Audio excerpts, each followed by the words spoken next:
Meus queridos, que a graça e a paz do nosso Senhor Jesus Cristo seja abundante na vida da igreja, dessa amada igreja, de todos que estão assistindo, por essa mídia que está sendo aqui divulgada.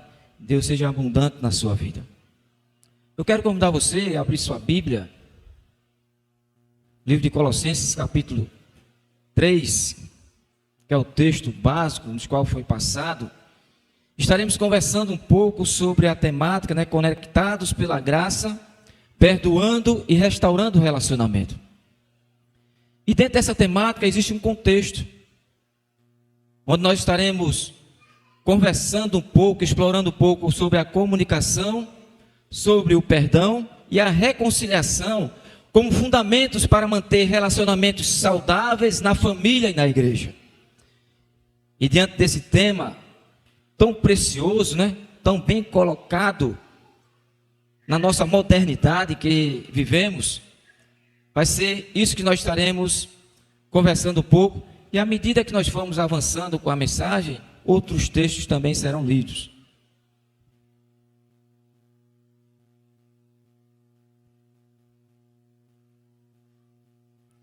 Diz o seguinte, Colossenses capítulo 3, versículo 13. Suportando-vos uns aos outros e perdoando-vos uns aos outros. Se alguém tiver queixa contra o outro, assim como Cristo vos perdoou, assim fazei vós também. Curve sua cabeça, vamos orar.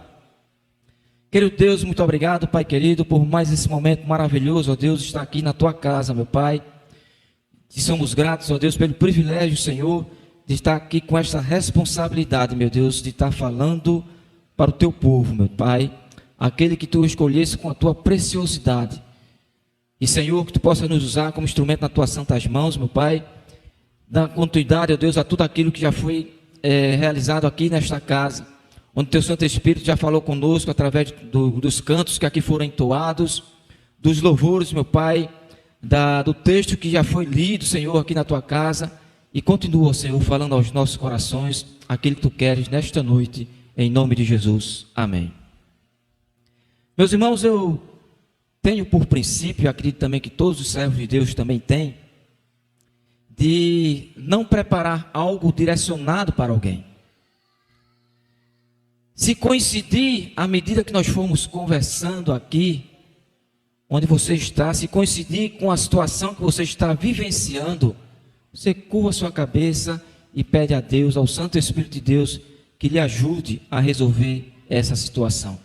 Da mesma forma, você que está em casa, se coincidir algumas palavras que aconteça exatamente o que você está vivenciando, curve sua cabeça e comece a orar com o Papai do Céu. Pois bem, e dentro desse contexto que nós acabamos de anunciar, onde nós estaremos explorando a comunicação, o perdão e a reconciliação como fundamentos para manter relacionamentos saudáveis na família e na igreja. Mas o endereço, o endereço. Mas com grande propriedade, com grande profundidade. E aí nós separamos algumas palavras-chave que nós estaremos falando exatamente nesta noite. A primeira será graça. E essa graça que eu entendo, que o irmão também entende, o significado dela é aquele favor imerecido. E não é simples, um simples favor merecido, pelo qual, por meio dela, nós entendemos que nós fomos salvos. Somos salvos pela graça. E essa mesma graça que nos salvou foi a mesma graça que nos conectou hoje. E hoje nós somos lavados e remidos pelo sangue de Jesus. Nós fomos perdoados e os nossos relacionamentos foram restaurados com Deus por Cristo Jesus, por intermédio de Jesus. E essa mesma graça pelo qual nós fomos conectados, eu entendo que também ela me salvou, ela me disciplina e ela me educa. E essa mesma graça também ela me diz que eu tenho que amar, respeitar e cuidar e se entregar pela minha esposa, assim como Cristo amou a igreja e por ela se entregou. Essa mesma graça pelo qual nós fomos conectados, que disciplina e que educa, é a mesma graça que diz que as mulheres também devem ser submissas aos seus maridos, também devem respeitá-los. É a mesma graça que também diz que os filhos devem honrar os seus pais não devem despertar a ira em vossos filhos, mas que a família vivam conectada uma entre si, junto com o Senhor. Se você não entender esse conceito de graça, se você apenas entender esse conceito de graça como um simples favor imerecido, está faltando ainda você entender que ela é que disciplina e também ela é que educa. Da mesma forma como ela transformou o teu coração. Da mesma forma que assim como a família, que é um projeto de Deus, que foi Deus que fez a família, e quer que a família viva unida com um único propósito, e nós fomos criados para louvar e engrandecer o nome do nosso Senhor Jesus Cristo. Assim essa graça que eu entendo, esse favor, que não apenas aquele favor que nós não temos privilégio nenhum, foi tudo por intermédio dele, que me conectou, que nos conectou, que disciplina e que educa a sua igreja, que disciplina e que educa a família. E dentro desse contexto também, existe uma palavra chamada comunicação, graça e comunicação. E a comunicação, infelizmente, ela tem falhado em muitos lares. A comunicação, infelizmente, muitos lares têm vivido uma verdadeira Babel. Babel, pastor? Como assim? O marido fala, a mulher não entende, a mulher fala, o marido não entende, o filho fala, não existe aquela coesão nas palavras dentro do lar. Então, uma verdadeira Babel. Babel, quando foi proposto, o propósito de Deus era fazer com que existisse a unidade sempre, e aí o homem querendo fazer diferente, aí foi Deus que confundiu as línguas, e dentro de casa parece que as famílias estão começando a se desentender, já não se entende mais na sua comunicação. A comunicação tem sido falhado, a comunicação tem sido elementos que têm prejudicado a família. Ninguém se entende mais dentro da casa. Infelizmente também isso acontece dentro de lares que são cristãos. Lares que professam Cristo como seu Salvador. A comunicação já não está tendo tanto êxito como antes. E Provérbios capítulo 10, versículo 14 vai dizer: o sábio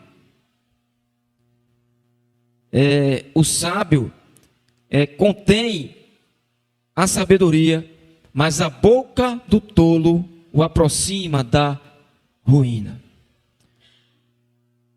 Entendam, meus queridos, sobre a importância de evitar palavras que possam ferir e até mesmo destruir a sua família. Entenda que se você estiver com raiva, se você estiver chateado, é melhor calar do que falar besteira, para que não possa atingir o outro. É melhor que você se retire, para que não possa existir a contenda. E quando seu coração já estiver mais apaziguado, sem raiva, sem ira, senta e conversa. Cuidado com as palavras que saem da boca para não ferir o outro.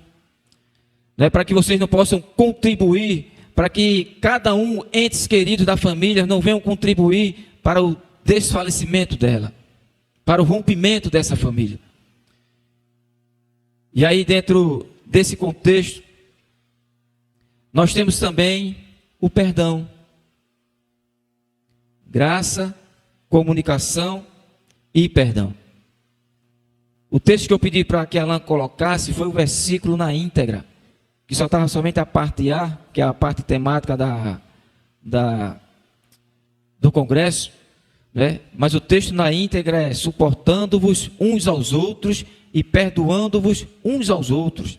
Se alguém tiver queixa contra o outro, assim como Cristo vos perdoou, assim fazei vós também.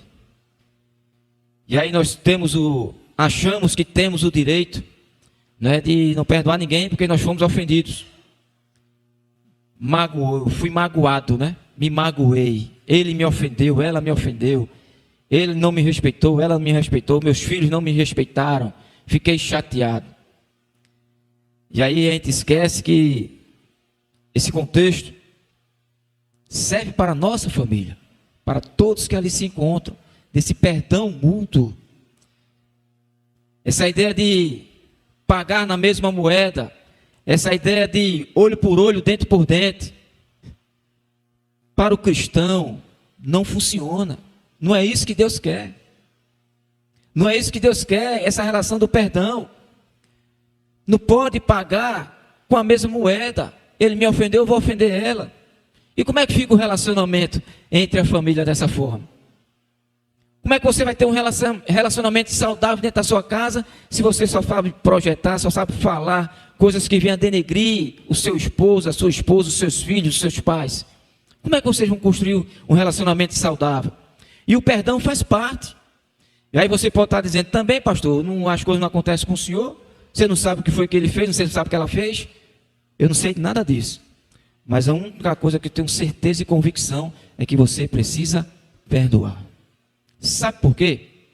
Sabe por quê? Que isso também serve para o nosso contexto de família e não apenas quem está fora da nossa para o mundo, né? Como a turma diz, o pessoal fala, né? Para o mundo, esquece de se colocar para si. Porque lá em Mateus capítulo 6, versículo 14 e 15, diz algo muito interessante sobre o perdão. E se eu não tenho essa prática de perdoar aquele que me ofendeu dentro da minha casa, eu vou ter consequências. É um texto bastante conhecido quando Cristo fala sobre a oração. Mas lá no finalzinho, o versículo 14, o versículo 15, ele vai dizer: porque se perdoares aos homens as suas ofensas, também vosso Pai Celestial vos perdoará. E se não perdoar, pastor?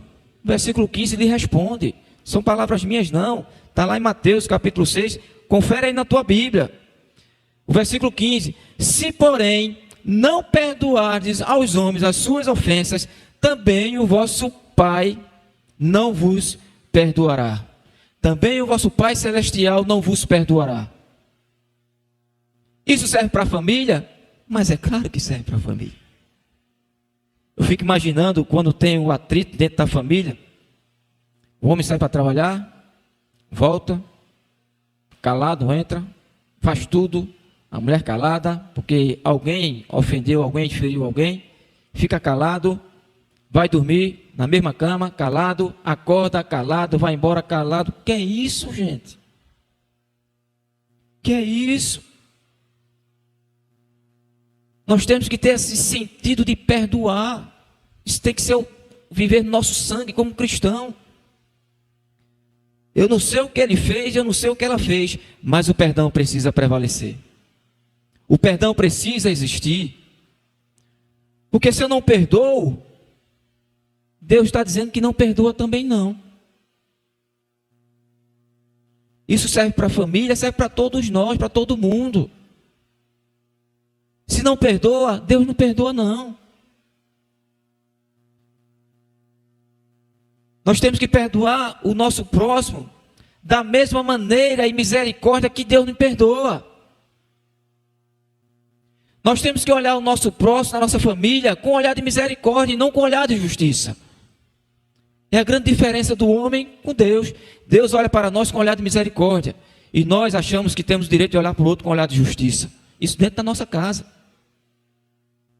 E nós queremos ser perdoados, sim ou não? Sim.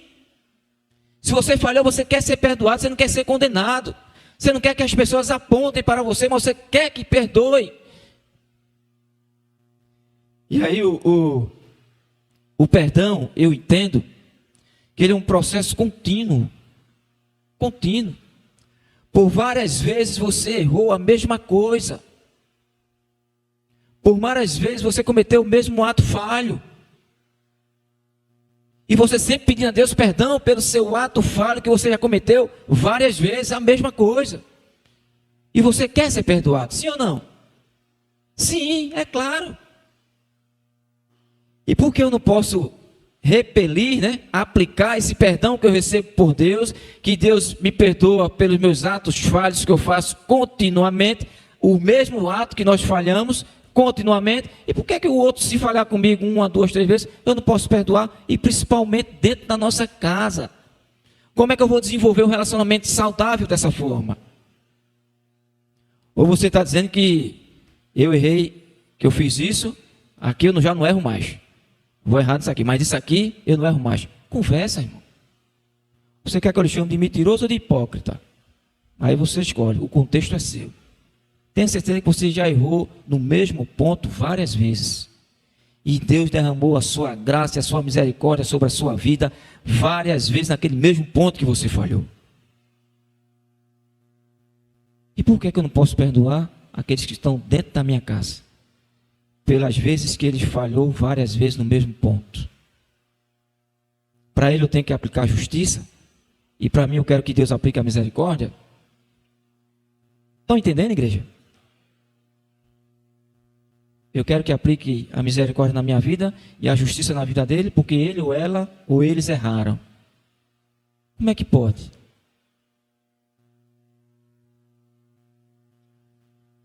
O casamento, irmão, sobre a restauração e reconciliação.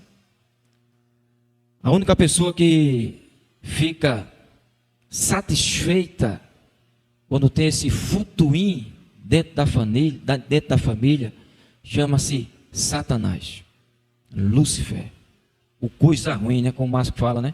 O coisa ruim. É o único. Enquanto está tudo ruim dentro da tua casa, ele está lá, ó, feliz da vida. Vou derrubar mais uma. Vou derrubar mais uma. E aí nós temos que estar vigilantes, atentos. Nós não temos que dar carne a gato, né? Já ouviu o ditado? Rapaz, não dá carne a gato, não. É a mesma coisa quando está tudo muito ruim, ninguém se entende, não se comunica bem dentro de casa. É tudo que o inimigo quer. Destruir a nossa família. Vez por outro tem rompimento de laços que disseram sim, 30, 20, 40 anos, não se entende mais. Que a comunicação já não funciona. E aí o casamento, irmão, sobre a restauração e reconciliação. Falamos da graça, falamos do perdão, falamos da comunicação, falaremos sobre o perdão, restauração e reconciliação. O casamento, entenda que o casamento é algo bom, que não foi dado por Deus. Foi dado pelo nosso Senhor, e por isso o inimigo, ele tenta destruir. Porque ele diz que eu e você temos que estar alerta. Você que está de pé, cuide para que não caia. Fique vigilante, irmãos. Fique vigilante.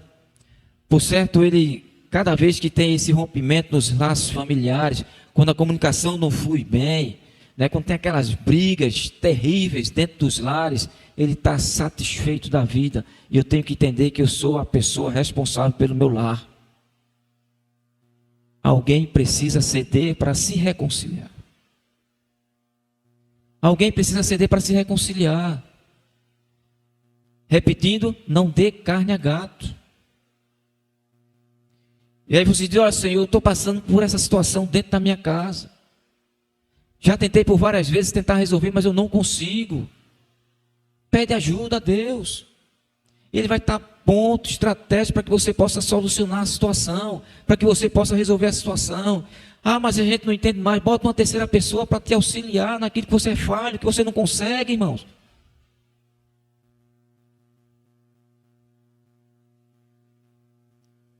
Não perca tempo desnecessário. O tempo ele é muito precioso e precisa ser bem aproveitado dentro do lar, dentro da família.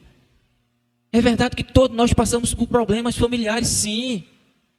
Problemas adversos, sim. Mas isso não deve ser maior, que venha atrapalhar, que vai haver um rompimento dentro da casa. Alguém precisa ceder. Precisa conversar, precisa sentar, precisa se reconciliar. Assim como nós fomos conectados pela graça. E dentro dessa conexão foi o próprio Cristo, irmão. Não é mérito nenhum nosso, não. Foi o próprio Cristo que perdoou, que restaurou, que nos fez a ligação juntamente com Deus, que restaurou os relacionamentos que antes, que outrora estava perdido da humanidade. E essa mesma graça quer alcançar toda a família. Esse é o propósito, ficar conectado com a família, junto com Deus. E uma família saudável é uma igreja saudável. Relacionamentos saudáveis é uma igreja saudável, uma igreja sadia, uma igreja que cresce, uma igreja que ora, uma igreja que busca, uma igreja que ensina, porque a família está saudável. Tem um membro da família que não está saudável, ajude-o. Entenda, homem, o seu papel de homem dentro da sua casa. Entenda, mãe, mulher, o seu papel de mulher dentro da sua casa. Não queira inverter os valores, que vai dar errado, irmãos. Vai dar errado. Homem, seja um homem, não seja um pomonha dentro da sua casa. Saiba daquilo que você precisa fazer, não joga a sua responsabilidade para sua esposa. E vice-versa. Mulher não quer assumir tudo nas suas costas, queira ser uma super girl. Vai quebrar a cara, irmão. Não vai dar certo. Não vai dar certo. Ah, mas meu marido não tem essa habilidade. Ajude ele a desenvolver essa habilidade para resolver as coisas. Mas deixe ele assumir o papel dele como homem dentro da sua casa. E você assume o seu papel como mulher dentro da sua casa. Tem os filhos, que também precisa saber o papel dele dentro da família. Do respeito que tem que ter com seus pais, os pais justamente com os filhos. É honrar, é respeitar, irmão. É honrar, é respeitar. E tanta gente perdendo tempo desnecessário com coisas que não faz sentido nenhum. Perdendo tempo com brigas desnecessárias. Às vezes esquece até o valor que tem o tempo, que o tempo ele é precioso, irmão, para todos nós. Não perca tempo com coisas desnecessárias na sua vida. Eu estava lendo um poema, e eu vou ler esse poema aqui para os irmãos, de John Alex Modesto, sobre o tempo, banco da vida. E ele diz o seguinte, achei interessantíssimo sobre esse tempo, para não perder tempo desnecessário, para aprender a valorizar cada minuto, cada segundo, cada pessoa que Deus nos proporciona, que coloca nas nossas vidas, para a gente ser bênção, principalmente dentro da nossa casa. E ele diz o seguinte, tempo, o banco da vida. Imagine se você tivesse depositado na sua conta bancária, todo dia, R$ 86.400. Possivelmente você já deve ter ouvido esse poema. E o autor diz o seguinte, que você deveria gastar ao longo do seu dia, porque no final do dia, esta conta estaria zerada, e no dia seguinte, mais R$ 86.400 seriam depositados na sua conta. Coisa maravilhosa, né? Só que todos nós somos clientes desse banco. Deus, ele nos dá 86.400 segundos serem vividos da melhor maneira possível. Amando, sendo amigo, sendo irmão, sendo gentil, sendo anjo e sendo família. Sendo generoso, fazendo amizades, apaixonado, aprendendo e ensinando, levantando e vivendo. Quer saber o valor de um ano? Pergunte a um garoto que repetiu o ano. Para saber o valor de um mês, pergunte a uma mulher que teve um filho prematuro. Para saber o valor de uma semana, pergunte a um editor de jornal semanal. Quer saber o valor de um dia? Pergunte para a pessoa que tem tarefas árduas para serem feitas nesse dia. Para saber o valor de uma hora, pergunte aos amantes, né, que não veem a hora de se encontrar. Para saber o valor de um minuto, pergunte a quem perdeu o avião. Para saber o valor de um segundo, pergunte a quem conseguiu evitar um acidente de trânsito. E para saber o valor de um milésimo de segundo, pergunte a um atleta que ganhou a medalha de prata nas Olimpíadas. Por isso, não desperdice o seu tempo. Ele é o seu bem mais precioso. Que é ele que você vai compartilhar com as pessoas que você mais ama. Seus pais, seus irmãos, seus avós, com seus amigos verdadeiros, seus amores, que a gente só se dá conta quando perde.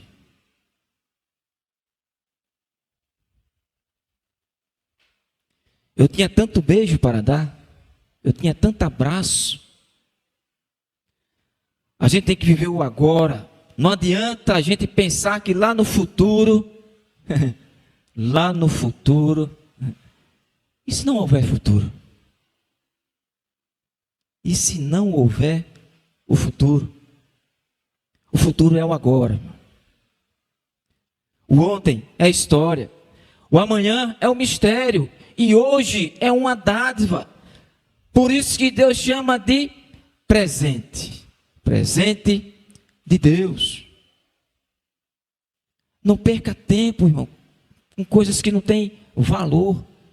Invista o seu tempo na sua família. Invista o seu tempo na sua família. Ele é o teu bem mais precioso.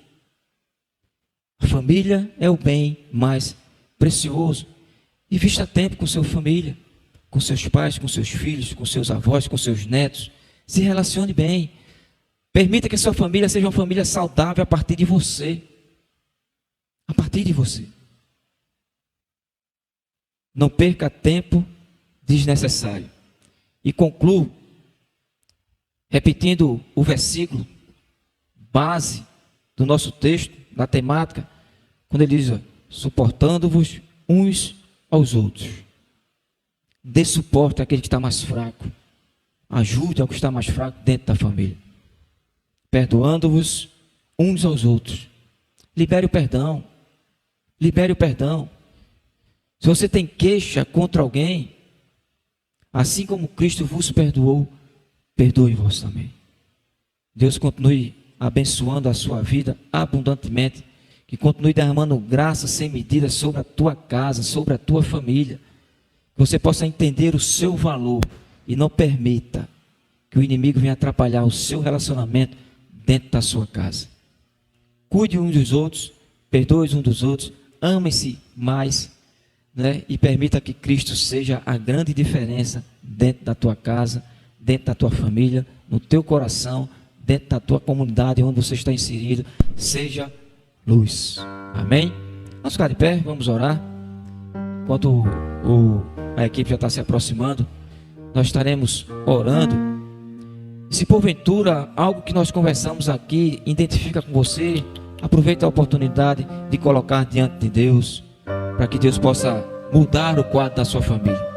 Que você possa dar no futuro, cantar o hino da vitória e dar o seu culto de gratidão a Deus pelas coisas maravilhosas que Ele fez na sua família, que Ele fez na tua casa. Santo Deus e querido Pai, louvado seja teu santo nome, Senhor. Muito obrigado, ó Deus, porque aqui está o teu povo, aqui tu colocasse cada um, nos escolhesse, chamasse pelo teu nome, chamasse pelo nosso nome, ó Deus, colocasse uma identificação em cada um de nós. Foi tu, Senhor, que fizeste da família, foi tu que constituísse a família. Sabemos, ó Deus, que a família ela tem sido bombardeada todos os dias, meu Pai, e te suplicamos a tua graça, Senhor. Pedimos a tua graça, ó Deus, sobre as nossas famílias, sobre aqueles lares que estão dispersos, ó Deus, que estão à beira, ó Deus, de uma ruína, Senhor. Reestrutura esta casa, meu Pai. Vai dando força, ó Deus, a cada sacerdote do lar, a cada sacerdotisa do lar, Senhor. Vem como os seus filhos, meu Deus. Que eles venham entender, meu Pai, o seu propósito dentro da família, meu Pai. Que teu Santo Espírito, ó Deus, possa estar tirando toda a amargura, ó Deus, toda a rincha, meu Pai, que porventura venha estar dentro dessa família. Tu possa, ó Deus, estar sendo bênção na vida de cada um deles, meu Deus, que eles possam entender, Senhor, que a família precisa permanecer unida, a família precisa ser uma família sadia, para que a comunidade possa ver o Teu amor, a Tua graça atuando, ó Deus, onde quer que eles estejam. Muito obrigado, meu Pai, por essa igreja nessa comunidade, que tem sido referencial, meu Deus, fazendo diferença, grande diferença na vida de tantas famílias, meu Pai. Continua abençoando o Teu servo, colocasse aqui, ó Senhor, para dirigir esse rebanho, vai agraciando a sua vida, bem como toda a sua família, meu Deus, toda a sua parentela, assim também, meu Deus, a minha vida, a minha casa, meu Deus, que Tu nos levasse para lá para Abreu Lima. Derrama bênção sem medida sobre a vida de cada um, ó Deus, que coloca os pés naquela congregação, naquela comunidade. Que ali, ó Deus, que porventura tenha corações feridos, meu Pai, possa estar sendo renovado, restaurado, no nome de Jesus. No nome de Jesus. Amém, amém e amém.